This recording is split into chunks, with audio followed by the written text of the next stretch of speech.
Yes, अब ये हमारा जो नेक्स्ट क्वेश्चन है, पहले हम इसे पहचानते हैं कि ये कौन सी सीरीज का क्वेश्चन है। इंडिविजुअल सीरीज का क्वेश्चन है या डिस्क्रीट सीरीज का क्वेश्चन है या कंटिन्यूअस सीरीज का है। तो चलिए पहचानने की कोशिश करते हैं। क्वेश्चन में उसने इनकम दी हुई है, क्वेश्चन में उसमें नंबर ऑफ पर्सन दिए हैं। तो सर ने याद करो बताया था कि जिस क्वेश्चन में नंबर ऑफ पर्सन दिए हों तो समझ जाना बच्चों कि वो फ्रीक्वेंसी है। तो एक तरह से ये जो नंबर ऑफ पर्सन है ये क्या दी हुई है हमें, बोले सर ये दी है फ्रीक्वेंसी। तो ये फ्रीक्वेंसी है हमारी, ठीक है। तो फ्रीक्वेंसी के अलावा जो दिया है मतलब इनकम, तो ये इनकम क्या हो जाएगी हमारी, एक्स हो जाएगी। नंबर ऑफ पर्सन क्या हो गई, फ्रीक्वेंसी हो गई। तो उसके अलावा जो दिया है वो एक्स होगा, बराबर। ओके, अब क्या करना है, बोली सर आपने दो रूल बताए थे, दो नियम बताए थे सर। पहला नियम, एक्स की वैल्यू असेंडिंग ऑर्डर में होना चाहिए। तो एक्स की वैल्यू देखो असेंडिंग ऑर्डर में है क्या, बोले सर 150 से 200 हुआ, ये असेंडिंग में है, परंतु ये 200 120 हो गया, 120 हो गया, इसका मतलब ये असेंडिंग ऑर्डर में नहीं है। तो पहले मुझे इस x की वैल्यू को असेंडिंग ऑर्डर में क्या करना पड़ेगा, चेंज करना पड़ेगा। तो ठीक है भाई, मुझे इस टेबल को फिर से बनाना पड़ेगा, मुझे इसको असेंडिंग ऑर्डर में बदलना पड़ेगा। तो ठीक है, बदलते हैं भाई।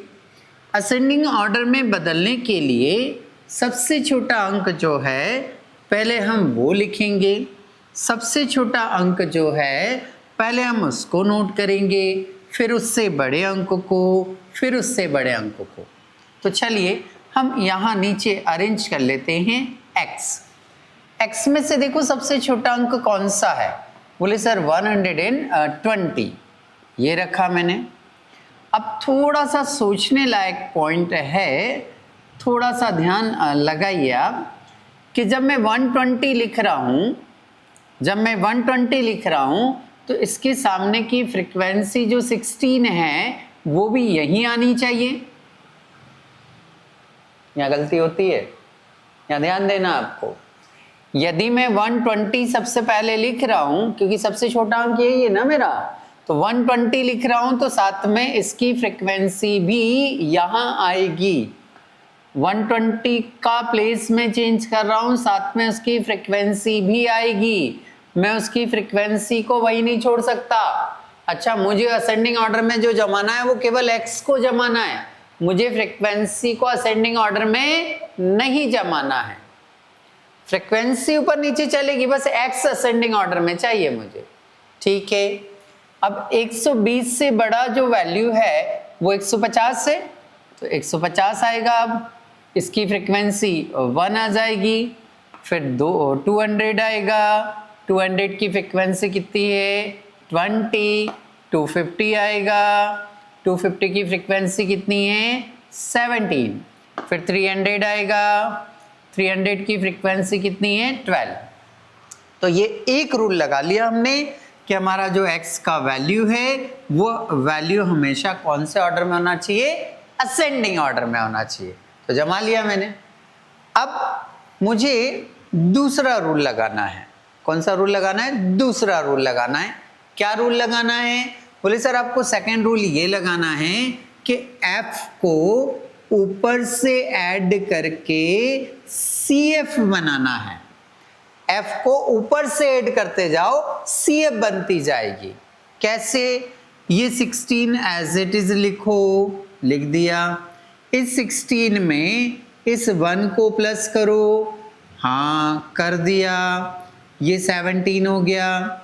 फिर इस 17 में ये 20 प्लस करो, 37 हो गया, मैंने लिख दिया। 37 में मुझे 17 प्लस करना है, तो ये हुआ आपका 54। 54 में मुझे 12 प्लस करना है, 54 में मुझे 12 प्लस करना है, तो ये हो गया आपका 66।